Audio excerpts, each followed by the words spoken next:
अगर कोई नमाज में फ़र्ज़ की पहली 2 रकतों में और बाकी सुनन नवाफिल की हर रकत में सूरह फातिहा पढ़ने के बजाय डायरेक्ट सूरत शुरू कर दे, यानी वो अल्लाह अकबर कहे, सना पढ़ने के बाद अल्हम्दुलिल्लाह पढ़ने के बजाय डायरेक्ट सूरत शुरू कर दे, कुल हुवल्लाहु अहद, तो अब वो बंदा क्या करे? उसको अगर याद आ जाए तो वो इस सूरत को छोड़ के डायरेक्ट सूरह फातिहा की तरफ जाए, क्या करे? तो उसकी टोटल 4 सूरतें बनती हैं। ये 4 सूरतें अपने जहन में रखेंगे तो सारी जिंदगी कभी भी सूरह फातिहा भूल गए ना, तो आपको पता होगा कि मैंने अब क्या करना है, कब सज्दा साहब करना है और कब नहीं करना। पहला सिनेरियो देखें, अगर उसने एक आयत से अभी कम पढ़ा है, सूरह फातिहा भूल गया और अब सूरत उसने शुरू की और एक आयत से अभी कम पढ़ा था कि उसे याद आ गया, तो फौरन ये सूरत छोड़कर सूरह फातिहा शुरू कर दे, उसके बाद सूरत मिला ले और आखिर में सज्दा साहब भी इसको नहीं करना, क्योंकि इसने अभी एक आयत नहीं पढ़ी थी कि इससे याद आ गया कि सूरह फातिहा तो पढ़ी नहीं है। तो जब एक आयत से कम पढ़ी होती है, फ़र्ज क़िराअत की मिक़दार से कम पढ़ी होती है, तो सज्दा साहब लाजिम नहीं होता। आप सूरह फातिहा दोबारा शुरू करें और सूरत मिलाएं और रुकू करें, सज्दा साहब नहीं लाजिम, आपकी नमाज हो जाएगी। दूसरा सिनेरियो यह है कि उस बंदे ने सूरत शुरू कर दी और उसकी एक आयत से ज़्यादा पढ़ दी, मिसाल के तौर पे सूरह फातिहा छोड़ दी और कुल हुवल्लाहु अहद अल्लाहुस समद लम यलिद, लम यलिद बोला तो उसको याद आया कि सूरह फातिहा तो पढ़ी नहीं है, तो अब क्या करे? तो अब भी जहां तक इसने पढ़ लिया वहीं रोक दे जुमला पूरा करने के बाद और पीछे जाए, सूरह फातिहा शुरू करे, फिर दोबारा सूरत मिलाए, क्योंकि सूरह फातिहा के बाद सूरत मिलानी है, दोबारा सूरत मिलाए। और अब चूंकि ये एक आयत भूल कर ज्यादा, एक आयत या उससे ज्यादा पढ़ चुका है, तो अब आखिर में सज्दा साहब इसको करना पड़ेगा। तो एक आयत से कम पढ़ा था कि याद आ गया तो सूरह फातिहा शुरू करे, सूरत मिलाए, सज्दा साहब नहीं है। एक आयत से ज्यादा सूरत पढ़ ली, अब याद आया कि सूरह फातिहा पढ़ी नहीं है, तो सूरह फातिहा भी पढ़ेगा, सूरत भी मिलाएगा और आखिर में सज्दा साहब भी करेगा। तीसरी सूरत यह है कि हजरत ने सूरत पढ़ी,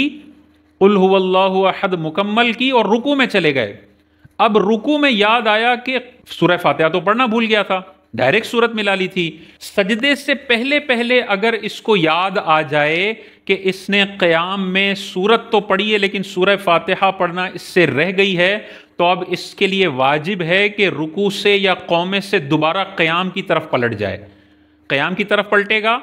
और अब सूरह फातिहा पढ़ेगा पहले, फिर दोबारा सूरत मिलाएगा और फिर दोबारा रुकू, फ़र्ज़ है दोबारा रुकू करेगा, दोबारा क़ौमा करेगा और ये नमाज जारी रखेगा और आखिर में इसको सज्दा साहब करना है। और आखिरी सिनेरियो ये है कि ये इतना भूला रहा भूला रहा भूला रहा, हत्ता कि जब ये सजदे में चला गया ना, तो इसको याद आया कि पीछे जो रकत में पढ़ के आया हूँ उसमें सूरह फातिहा तो मैंने पढ़ी नहीं, डायरेक्ट सूरत पढ़ ली है, तो सजदे में जाने के बाद पलटना जायज़ नहीं होता। अब पीछे क़िराअत के लिए नहीं पलट सकते। अब इस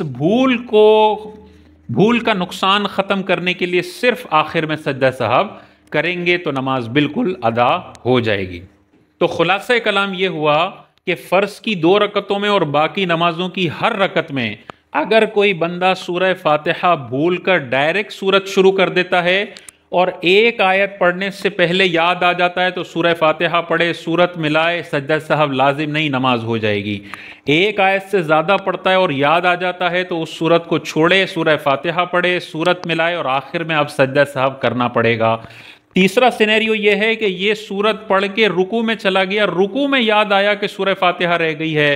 क़ौमे में याद आया कि सूरह फातिहा रह गई है, तो अब इसके लिए लाजिम है कि क़याम की तरफ पलटे, सूरह फातिहा पढ़े, सूरत पढ़े, दोबारा रुकू करे, दोबारा क़ौमा करे, नमाज मुकम्मल करे और आखिर में सज्दा साहब करना होगा। और आखिरी सिनेरियो ये है कि ये पहली रकत दूसरी रकत के सजदे में चला गया, अब याद आया कि ऊपर जो क़याम मैंने किया उसमें सूरह फातिहा पढ़ी नहीं है, डायरेक्ट सूरत पढ़ के मैंने रुकू कर लिया,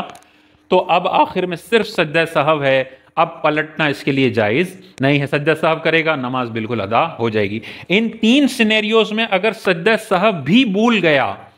तो फिर नमाज वाजिबुल इआदा है, इस नमाज को दोबारा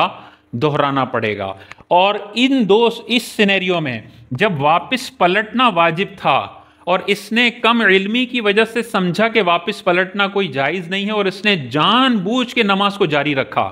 यानी इसको रुकू में याद आया कि इसने सूरह फातिहा नहीं पढ़ी और ये पलटा नहीं और इसने नमाज को जारी रखा, तो ये अब जानबूझ के वाजिब तर्क करने वाला है। इसकी नमाज सज्दा सहव से पूरी नहीं होगी, इसको इस नमाज को दोहराना